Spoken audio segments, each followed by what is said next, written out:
ವೀಕ್ಷಕರೇ ನಮಸ್ಕಾರ. ಟ್ರಿಪ್ ಮೈ ಚಾನಲ್ಗೆ ನಿಮಗೆಲ್ಲರಿಗೂ ಸ್ವಾಗತ ಸ್ನೇಹಿತರೆ.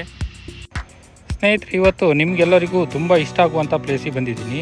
ನನಗೂ ಸಹ ಈ ಪ್ಲೇಸಿಗೆ ಬಂದು ತುಂಬ ಖುಷಿ ಆಯಿತು ಸ್ನೇಹಿತರೆ. ನಾನು ಹಿಂದಿನ ವಿಡಿಯೋದಲ್ಲಿ ಮಲ್ಪೆ ಬೀಚು ಮತ್ತು ಮಲ್ಪೆ ಬಂದರು ಬಗ್ಗೆ ಎಲ್ಲ ತಿಳಿಸಿದ್ದೆ.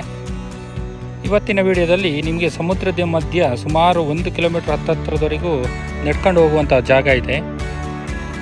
ಸಮುದ್ರದ ಮಧ್ಯ ಹೇಗೆ ನಡ್ಕೊಂಡು ಹೋಗೋದು ಅಂತ ನೀವು ಯೋಚನೆ ಮಾಡ್ತಾ ಇರ್ಬೋದು. ಅದ್ರ ಬಗ್ಗೆ ಎಲ್ಲ ನಾನು ತಿಳಿಸ್ಕೊಡ್ತೀನಿ.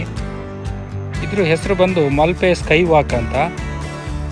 ಪ್ಲೇಸ್ ಮಾತ್ರ ಬಂದುಬಿಟ್ಟು ಸೂಪರ್ ಆಗಿದೆ. ಬನ್ನಿ ಹೋಗಿ ನೋಡ್ಕೊಂಡು ಬರೋಣ. ಅದಕ್ಕಿಂತ ಮೊದಲು ದಯವಿಟ್ಟು ನನ್ನ ಚಾನಲ್ನ ಸಬ್ಸ್ಕ್ರೈಬ್ ಮಾಡ್ಕೊಳ್ಳಿ, ಲೈಕ್ ಕೊಡಿ, ಹಾಗೆ ನಿಮ್ಮ ಫ್ರೆಂಡ್ಸಿಗೆಲ್ಲ ಶೇರ್ ಮಾಡಿ ಸ್ನೇಹಿತರೆ. ಹೆಚ್ಚಿನವರು ಏನು ಮಾಡ್ತಾರಪ್ಪ ಅಂದರೆ ಮಲ್ಪೆ ಬೀಚಿಗೆ ಬರೋರು ಜಾಸ್ತಿ. ಮಲ್ಪೆ ಬೀಚನ್ನು ನೋಡಿಕೊಂಡು ಹಾಗೆ ಹೋಗಿಬಿಡ್ತಾರೆ.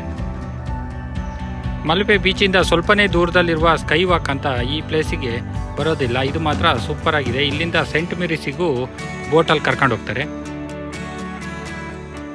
ನೋಡಿ ಹೇಗೆ ಮಾಡಿದ್ದಾರೆ.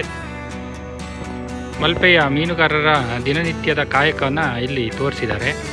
ಇದೇ ರೀತಿ ಹಲವು ಚಿತ್ರಗಳನ್ನು ಇಲ್ಲಿ ರಚನೆ ಮಾಡಿದ್ದಾರೆ. ನೋಡಿ ಇದ್ರ ಮೇಲೆ ನಿಂತ್ಕೊಂಡು ಬೀಚ್ ಸಹ ನೋಡ್ಬೋದು. ಮತ್ತು ಮಕ್ಕಳಿಗೆಲ್ಲ ಆಡಲಿಕ್ಕೆ ಜಾರು ಬಂಡೆ ಸಹ ಇದೆ ಇದರಲ್ಲಿ. ನೋಡಿ ಇಂಟರ್ಲಾಕ್ ಹಾಕಿ ಸೈಡಿಗೆ ಗಾರ್ಡನ್ ಮಾಡಿದ್ದಾರೆ. ತುಂಬ ಚೆನ್ನಾಗಿ ಮಾಡಿದ್ದಾರೆ. ಇನ್ನೊಂದೇನಪ್ಪ ಅಂದರೆ ಈ ಮಕ್ಕಳನ್ನೆಲ್ಲ ಕರ್ಕೊಂಡು ಬರಲಿಕ್ಕೆ ಈ ವೆದರು ತುಂಬ ಚೆನ್ನಾಗಿದೆ.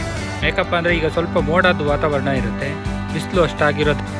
ಬೇಕಾದರೆ ಮಧ್ಯಾಹ್ನನೇ ಬಂದು ಇಲ್ಲಿ ಇರ್ಬೋದು, ಎಂಜಾಯ್ ಮಾಡ್ಬೋದು.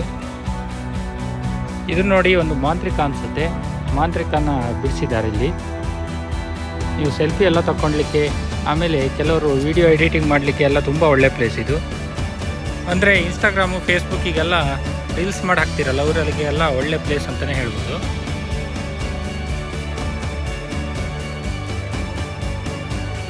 ಇನ್ನೊಂದೇನಪ್ಪ ಅಂದರೆ ಇಲ್ಲಿ ಕ್ಲೀನ್ನೆಸ್ ತುಂಬ ಚೆನ್ನಾಗಿದೆ. ಇವಾಗಷ್ಟೇ ಮಳೆ ಸ್ವಲ್ಪ ಕಡಿಮೆ ಆಗ್ತಾ ಇರೋದ್ರಿಂದ ಈಗ ಬೀಚಿಗೆಲ್ಲ ಜನ ಬರಲಿಕ್ಕೆ ಸ್ಟಾರ್ಟ್ ಆಗಿದ್ದಾರೆ. ನೋಡಿ ಇಲ್ಲಿಂದನೇ ಬೀಚ್ ಕಾಣಿಸ್ತಾ ಇದೆ. ಬನ್ನಿ ತೋರಿಸ್ತೀನಿ. ತುಂಬ ಚೆನ್ನಾಗಿ ಕಾಣಿಸ್ತಾ ಇದೆ ಇಲ್ಲಿಂದ. ನೋಡಿ ಎಷ್ಟು ದೂರದವರೆಗೆ ನೋಡಿದ್ರು ಫುಲ್ಲು ಒಂದೇ ಲೆವೆಲ್ಲು, ಒಳ್ಳೆ ಅಲೆಗಳು ಬರ್ತಾ ಇದೆ.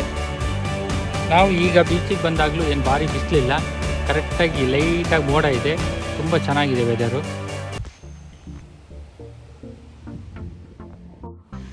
ಸ್ನೇಹಿತರೆ ನೋಡಿ, ಇದು ದೋಣಿ ನಡೆಸ್ತಿರುವ ಒಂದು ಚಿತ್ರಣವನ್ನು ಬಿಡಿಸಿದ್ದಾರೆ ಇಲ್ಲಿ. ಎಲ್ಲ ಸಿಮೆಂಟಲ್ಲಿ ಮಾಡಿರುವಂಥದ್ದು, ತುಂಬ ಚೆನ್ನಾಗಿದೆ. ನಾನು ಸುಮಾರಾಗಿ ಒಂದು 4 ವರ್ಷದ ಹಿಂದೆ ಬಂದಿದ್ದೆ. ಆವಾಗ ಇಷ್ಟೆಲ್ಲ ಇಂಪ್ರೂವ್ಮೆಂಟ್ ಮಾಡಿರಲಿಲ್ಲ.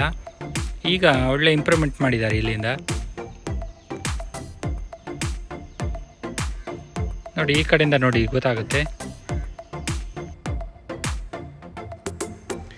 ಇನ್ನು ಇಲ್ಲಿಂದನೇ ಬೋಟ್ ಮೂಲಕ ಸೆಂಟ್ ಮೇರಿಸ್ ದ್ವೀಪಕ್ಕೆ ಕರ್ಕೊಂಡು ಹೋಗ್ತಾರೆ. ಕರ್ಕೊಂಡು ಹೋಗಿ ಅದೇ ಬೋಟಲ್ಲಿ ವಾಪಸ್ ಕರ್ಕೊಂಡ್ಬರ್ತಾರೆ. ಸ್ವಲ್ಪ ಹೊತ್ತು ಅಲ್ಲೆಲ್ಲ ನೋಡಿದ್ದು ಬರ್ಬೋದು. ನಿಮಗೆ ಇನ್ನೊಂದು ದಿವಸ ಸೆಂಟ್ ಮೇರಿಸ್ ದ್ವೀಪದ ಬಗ್ಗೆನೇ ನಾನೊಂದು ವಿಡಿಯೋ ಮಾಡ್ತೀನಿ.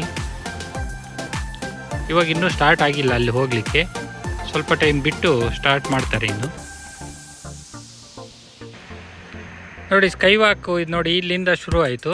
ಸ್ಕೈ ವಾಕ್ ಅಂದರೆ ನಿಮಗೆ ಸಮುದ್ರದ ಮಧ್ಯ ನಡಿಲಿಕ್ಕೆ, ತುಂಬ ದೂರದವರೆಗೆ ನಡಿಲಿಕ್ಕೆ ವ್ಯವಸ್ಥೆ ಮಾಡಿದ್ದಾರೆ. ಸುಮಾರು 1 ಕಿಲೋಮೀಟರ್ ದೂರದವರೆಗೂ ಮಧ್ಯ ಕಲ್ಲುಗಳು ಮತ್ತು ಸಿಮೆಂಟ್ಗಳನ್ನು ಹಾಕಿ ಮಧ್ಯ ಒಂದು ವಾಕ್ ಮಾಡಲಿಕ್ಕೆ ಇಂಟರ್ಲಾಕ್ ಹಾಕಿ ವ್ಯವಸ್ಥೆ ಮಾಡಿದ್ದಾರೆ. ತುಂಬ ಅಂದರೆ ತುಂಬ ಖುಷಿಯಾಗುತ್ತೆ. ಎರಡೂ ಕಡೆ ನೀರಿದೆ, ಮಧ್ಯ ನಾವು ನಡ್ಕೊಂಡು ಹೋಗ್ತಾ ಇರ್ಬೋದು. ನೋಡಿ ಹೇಳ್ತಿದ್ದಾಗೆ ಒಂದು ಬೋಟ್ ಬೇರೆ ಬಂತು ಈ ಕಡೆಯಿಂದ. ಹೀಗೆ ಒಂದ್ರ ಹಿಂದೆ ಒಂದು ಬೋಟ್ ಬರ್ತಾ ಇರುತ್ತೆ. ಇನ್ನು ದೊಡ್ಡ ಬೋಟ್ಗಳು ಸಹ ಬರುತ್ತೆ. ಅದ್ರ ಎಲ್ಲ ತೋರಿಸ್ತೀನಿ ನಿಮಗೆ. ಬನ್ನಿ ಈಗ ನಡ್ಕೊಂಡು ಹೋಗೋಣ ನಾವು ಸ್ಕೈ ವಾಕಲ್ಲಿ. ಇವತ್ತು ರಜಾ ದಿನ ಅಲ್ಲದೆ ಇರೋದ್ರಿಂದ ಸ್ವಲ್ಪ ಜನ ಕಡಿಮೆ ಇದ್ದಾರೆ. ಶನಿವಾರ ಭಾನುವಾರ ಆದರೆ ಸಿಕ್ಕಾಪಟ್ಟೆ ಜನ ಇರ್ತಾರೆ ಇಲ್ಲಿ. ನೋಡ್ಬೋದು ನೀವು, 2 ಕಡೆ ಬೀಚ್ ಇದೆ. ಈ ಕಡೆ ರೈಟ್ ಸೈಡು ಇದೆ, ಲೆಫ್ಟ್ ಸೈಡು ಇದೆ. ಮಧ್ಯ ಮಾತ್ರ ನಡ್ಕೊಂಡು ಹೋಗ್ಲಿಕ್ಕೆ ಜಾಗ ಮಾಡಿದ್ದಾರೆ. ತಣ್ಣಗೆ ಗಾಳಿ ಬೇರೆ ಬೀಸ್ತಾ ಇದೆ. ನೀರು ಸೌಂಡು ದಡಕ್ಕೆ ಬಂದು ಅಪ್ಪಳಿಸುವ ನೀರಿನ ಸೌಂಡು ಸಣ್ಣಗೆ ಕೇಳ್ತಾ ಇದೆ. ಮಾತ್ರ ತುಂಬ ಖುಷಿಯಾಗುವಂಥ ಪ್ಲೇಸ್ ಇದು ಸ್ನೇಹಿತರೆ. ಇಂಥ ಪ್ಲೇಸ್ಗಳೆಲ್ಲ ಇರುವಾಗ ನಾವು ಯಾಕೆ ಸುಮ್ಮನೆ ಫಾರಿನ್ ಟ್ರಿಪ್ ಎಲ್ಲ ಹೋಗಬೇಕು ಅಂತ ಅನಿಸುತ್ತೆ. ಇಲ್ಲೇ ಒಳ್ಳೆ ಒಳ್ಳೆ ಪ್ಲೇಸ್ಗಳಿದ್ದಾವೆ. ವೆಹಿಕಲಲ್ಲಿ ಬಂದರೆ ವೆಹಿಕಲ್ ನಿಲ್ಲಿಸಲಿಕ್ಕೆ ಪಾರ್ಕಿಂಗ್ ವ್ಯವಸ್ಥೆ ಎಲ್ಲ ಚೆನ್ನಾಗಿದೆ. ಮತ್ತು ಇಲ್ಲೇ ಪಕ್ಕದಲ್ಲಿ ಶಿಪ್ ಯಾರ್ಡ್ ಸಹ ಇದೆ, ಕೊಚ್ಚಿನ್ ಶಿಪ್ ಯಾರ್ಡ್ ಅಂತ. ಇಲ್ಲಿ ಚಿಕ್ಕ ಪುಟ್ಟ ಹಡಗುಗಳನ್ನೆಲ್ಲ ರೆಡಿ ಮಾಡ್ತಾರೆ ಮತ್ತು ಹೊಸದಾಗಿ ಸಹ ವಿನ್ಯಾಸ ಮಾಡಿಸ್ತಾರೆ. ನೋಡಿ, ತುಂಬ ಜನ ಗಾಣ ಹಾಕಿ ಮೀನು ಫಿಶಿಂಗ್ ಮಾಡ್ತಾ ಇದ್ದಾರೆ. ಸ್ನೇಹಿತರೆ, ನೀವು ಫುಲ್ಲು ಫ್ಯಾಮಿಲಿ ಜೊತೆ ಬಂದು ಆರಾಮಲ್ಲಿ ಎಂಜಾಯ್ ಮಾಡಿ ಹೋಗ್ಬೋದು. ನೀವಿಲ್ಲಿ ಮಲ್ಪೆ ಬೀಚಿಗೆ ಬಂದರೆ ಇದೊಂದು ಸ್ಕೈ ವಾಕ್ ನೋಡಿ. ಇಲ್ಲೇ ಸಾಧ್ಯವಾದರೆ ನಿಮಗೆ ಆ ಕಡೆ ಸೆಂಟ್ ಮೇರಿಸಿಗೆ ಹೋಗ್ಬೋದು. ಸೆಂಟ್ ಮೇರಿಸ್ ಟಿಕೆಟು ಎಷ್ಟಂತ ಗೊತ್ತಿಲ್ಲ, ಸಾಧಾರಣ ಒಂದು 250ರಿಂದ 500 ರೂಪಾಯಿ ಇರ್ಬೋದು ಒಂದು ಪರ್ಸನಿಗೆ ಅಂತ ಮಾಡಿದ್ದೀನಿ. ಈ ಗಾಣ ಹಾಕಿ ಏನು ಮೀನು ಹಿಡಿತಿದ್ದಾರೆ ಅವರು ಸುಮ್ಮನೆ ಟೈಮ್ ಪಾಸಿಗೆ, ಹಾಗೆ ಒಂದು ಹಾಬಿಗೋಸ್ಕರ ಮಾಡ್ತಾ ಇದ್ದಾರೆ ಅಷ್ಟೇ. ಉಡುಪಿಯಿಂದ ಮಲ್ಪೆಗೆ ಎಷ್ಟು ಕಿಲೋಮೀಟ್ರ್ ಆಗುತ್ತೆ ಅಂತ ನೋಡೋದಾದರೆ ಬರೀ ಒಂದು 8 ಕಿಲೋಮೀಟ್ರ್ ಆಗುತ್ತೆ ಅಷ್ಟೇ. ಒಂದು 1/4 ಗಂಟೆ ಬೇಕಾಗುತ್ತೆ. ಈ ಪ್ಲೇಸ್ ನೋಡಲಿಕ್ಕೆ ತುಂಬ ಹೊರಗಡೆಯಿಂದ ಎಲ್ಲ ಜನ ಬರ್ತಾರೆ. ಇಲ್ಲಿ ಅತಿ ಹೆಚ್ಚು ನಾರ್ತ್ ಸ್ಟೂಡೆಂಟ್ಗಳೆಲ್ಲ ತುಂಬ ಜನ ಬರ್ತಾರೆ. ನೋಡಿ, ಇಲ್ಲೊಂದು ಬೋಟ್ ಹೋಗ್ತಾ ಇದೆ. ಸ್ನೇಹಿತರೆ ನೋಡಿ, ಈಗ 2 ಬೋಟ್ ಬರುತ್ತೆ. ಒಂದು ಆಪೋಸಿಟಿಂದ ಪಾಸ್ ಆಗುತ್ತೆ. ನೋಡಲಿಕ್ಕೆ ಚೆನ್ನಾಗಿರುತ್ತೆ. ಈಗ ಈ ಬೋಟಿನ ವಿಶೇಷ ಏನಪ್ಪ ಅಂದರೆ, ಸಾಧಾರಣ ಇವತ್ತು ಹೋದರೆ ಒಂದು 4-5 ದಿವಸ ಬೇಕಾಗುತ್ತೆ. ಐಸೆಲ್ಲ ಹಾಕೊಂಡೇ ಹೋಗಿರ್ತಾರೆ. ಫಿಶಿಂಗ್ ಎಲ್ಲ ಮಾಡಿದ್ರೆ ಮೀನುಗಳು ಹಾಳಾಗಬಾರ್ದು ಅಂತ.